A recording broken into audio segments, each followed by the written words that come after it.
problème n'est pas là. Francis Gosselin. Ça sonne comme une arnaque. J'ai-tu une bonne logique, moi, là? Mario Dumont. Dis pas que c'est pour faire plus d'argent. La rencontre. Gosselin. Dumont. Bonjour, Francis. Salut, Mario. Le gouvernement, hier, qui a annoncé de nouvelles mesures hypothécaires. On dit qu'on veut élargir l'accès à la propriété. D'abord, explique-nous. C'est quand même des groupes très précis, hein?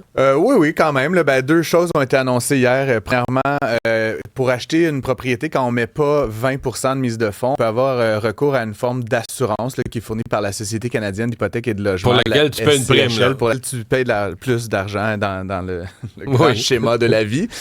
Et donc, il y avait une limite là, à la valeur des propriétés qu'on pouvait acheter en ayant un programme là, qui était de 1 million de dollars, ce qui est quand même une pas pire maison. Là, mais dans certaines villes comme Toronto et Vancouver, à 1 million potentiellement, c'est assez limitatif. De moins en moins de choses. De moins en moins. Puis évidemment, on le sait, le logement au Canada n'arrête pas d'augmenter année après année. Donc, ce qui était 1 million il y a 3 ans, aujourd'hui, c'est plus 1 million, c'est 1,2, 1,3. Bref, on a rehaussé ce seuil-là à 1,5 million de dollars. Donc, ça va permettre à des gens, pas les moyens, puis là, tu vois, je m'en viens, d'acheter des maisons à 1,5 million de dollars, de payer une assurance sur la valeur différentielle et donc, ultimement, de rentrer dans un marché où potentiellement, il devrait peut-être ne pas être. Hein? Et donc, là, ça, c'est la première mesure. L'autre bout, c'est l'accès à des hypothèques de 30 ans. Exactement. Il y avait déjà des choses qui avaient été annoncées là-dessus, Mario. C'était pour les premiers acheteurs. On a élargi ça, puis on a ajouté une nouvelle catégorie. Si vous avez déjà une propriété, c'est mon cas, par exemple, et si je vais m'acheter une propriété neuve, donc si je veux m'acheter une nouvelle maison qui arrive sur le marché pour la première fois,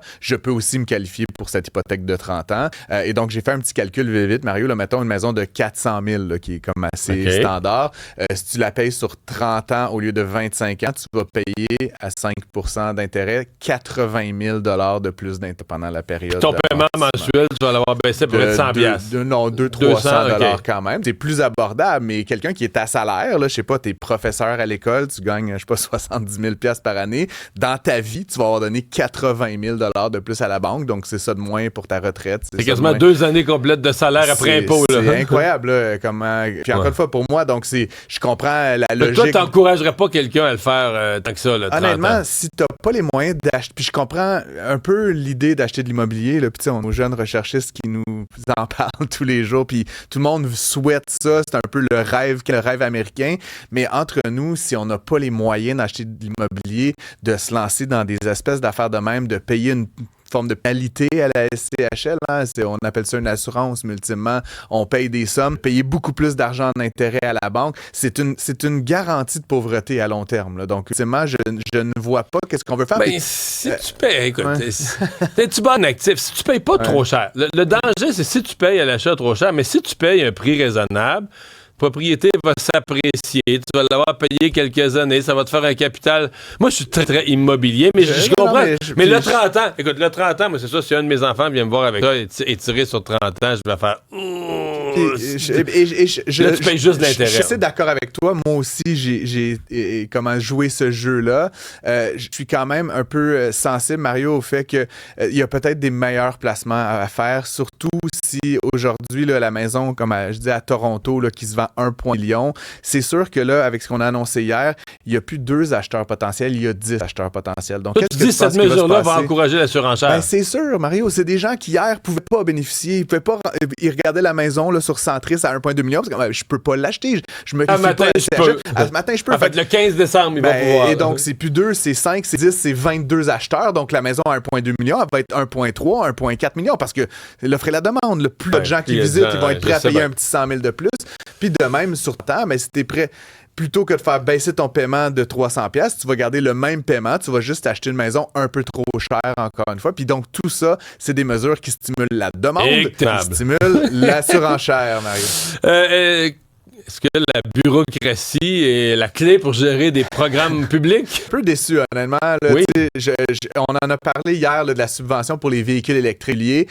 honnêtement, je l'ai déjà dit, je pense, à ce micro, je lève mon chapeau à ce qui a été fait en début d'année. On va réduire graduellement pour les 3 prochaines années la subvention. On l'a dit, là, les gens, ils se dépêchent pour acheter l'auto avant la fin de l'année parce que le 7 000 va devenir 4 000, puis 2 500, puis 0. Il y a un programme similaire pour les camionneurs. Si tu veux t'acheter un gros camion électrique, là, tu sais, c'est 600 000 $. Là, c'est certains de ces gros camions-là, là, tu sais, Freightliner, là, tu sais, c'est des grosses affaires. Évidemment, c'est presque le triple d'un camion au diesel. Et donc, il y a un programme qui a été mis en place, qui est le programme Éco-Camion, et qui permet de subventionner là, quelque chose comme 175 000 $. Là, on va se dire que c'est assez généreux.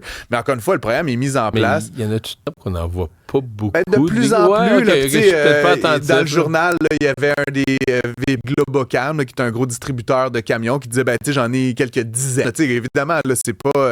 Il y a des centaines de milliers de camions en circulation. Non, ça n'a rien à voir avec les autos particulières, mais il commence à y en avoir, Mario. Et donc, ce programme-là permettait de rendre ça plus abordable. Puis là, ce qui est particulier, c'est que la subvention, elle est déboursée juste au moment où tu prends possession du véhicule, ce qui est assez normal.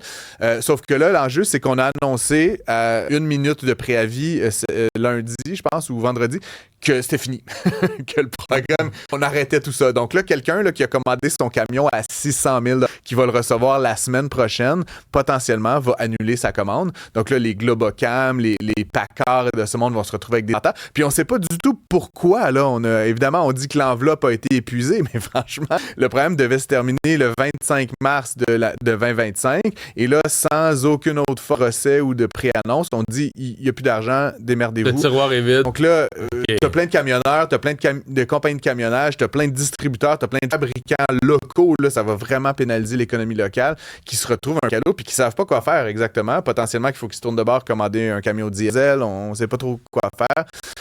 Encore une fois, autant on a été exemplaire dans l'annonce pour les véhicules là-dessus, c'est une catastrophe bureaucratique. Parce que si tu as fait tes calculs en comptant une subvention de 175 000, ça marche plus. Là. Comme une mesure. Puis je veux dire, comme petit clin d'œil, là, Martin Koskinen, le chef, le directeur de cabinet de le gars a fait un long exposé sur LinkedIn hier où il encourageait les gens à faire l'achat de véhicules électriques puis des composantes de véhicules électriques. Puis j'étais tout à fait d'accord avec lui, mais il a oublié de mentionner que son parti avait aussi mis fin au programme éco-camionnage cette semaine. Puis là, je trouve que M. Legault devrait vite intervenir pour renverser la vapeur. Puis Mario, on parle de montant, là, je sais que pour monsieur, madame, tout le monde, c'est grand, mais c'est 30-40 $ qu'il faudrait pour étendre le programme jusqu'en mars. On n'est pas dans... C'est pas matériel là, pour l'État québécois.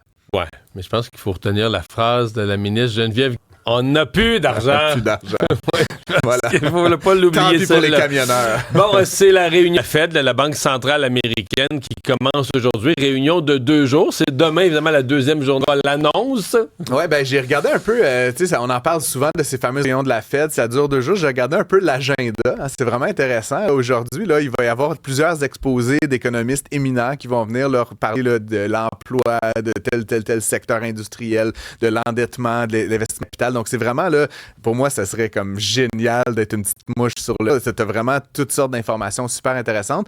Et cet après-midi, ils vont regarder ce qu'ils appellent les options de politique entre nous. On baisse de 0,25 ou on baisse de 0,5, mais grosso modo... Pas mal juste 2 options. Parce que pas baisser, je pense que ça n'existe plus comme option. Ils vont baisser. Possiblement qu'ils vont le considérer. T'sais. Fait que là, aujourd'hui, ils considèrent les options et quelles seraient leurs conséquences. Donc, le l'aise nul de ne rien faire est sur la table. Je pense que tout le monde va se dire que ça n'a pas d'allure, mais encore une fois, ils font... Et ce n'est que demain qu'ils prennent leur décision. Donc, demain matin, ils reviennent à cette conversation-là. Et à 14h, M. Powell va prendre la parole, annoncer la décision. Ouais. Bon, c'est baissé d'un quart de point ou baissé, donc appelons ça 2 quarts de point. Ouais.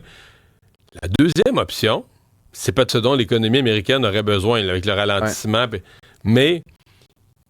moi, si mettons faire ça, c'est l'aveu d'un échec énorme. C'est comme de dire... Non, mais de baisser de 2, c'est comme de dire, oh boy, on aurait dû le baisser fois d'avant, ou peut-être même en juin, on aurait dû baisser beaucoup plus tôt. On a dû...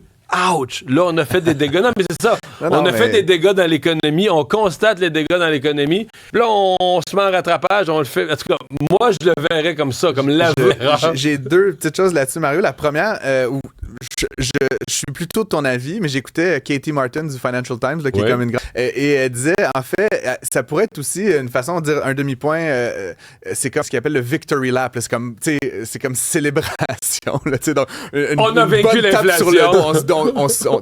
On se donne le demi-point. Là, fait que ça, c'était la première affaire. La deuxième chose, et qui était une considération intéressante, je trouvais, c'est que là, évidemment, on s'attend, les marchés des parieurs, Mario, s'attendent 75% s'attendent à un demi-point, mais il y a quand même 27% là, qui s'attendent à un demi-point demain. La majoritaire, c'est un quart de point. Oui, c'est ça, exactement. Mais il y a quand même un quart des paris là, boursiers là, qui disent que ça va être un demi-point. Ce que disait Martin, donc, c'est que essentiellement, si on baisse d'un quart de point, excuse-moi, ça va donner la trajectoire, le futur de la Fed, c'est-à-dire... Parce que ça va baisser d'un quart de point à peu près pendant un mois. La fin de l'année, selon toute vraisemblance. Et donc, l'argent va être plus facile et donc, on va peut-être pouvoir opter pour, par exemple, acheter des actions en bourse. Puis donc, ça pourrait avoir un effet stimulant sur le marché boursier américain. Si on baisse d'un demi, il y a toujours, évidemment, entre les lignes. Hein. Baisser d'un demi-point, c'est de la part de la Fed de dire on a peur. D'une récession, parce que les chiffres de l'emploi n'étaient pas bons, etc. Et les marchés, même si l'argent va être plus rapidement moins cher, pourraient avoir peur parce qu'ils vont se dire l'aide a peur et donc ils ont des données si la Fed a peur, moi j'ai peur. Et donc paradoxalement, une plus grosse baisse pourrait amener une baisse du marché boursier. Donc il y a aussi cette dimension-là évidemment qui est évidemment considérée par les directeurs. L'aspect psychologique de l'économie et de la finance. C'est français. C'est bon, à demain.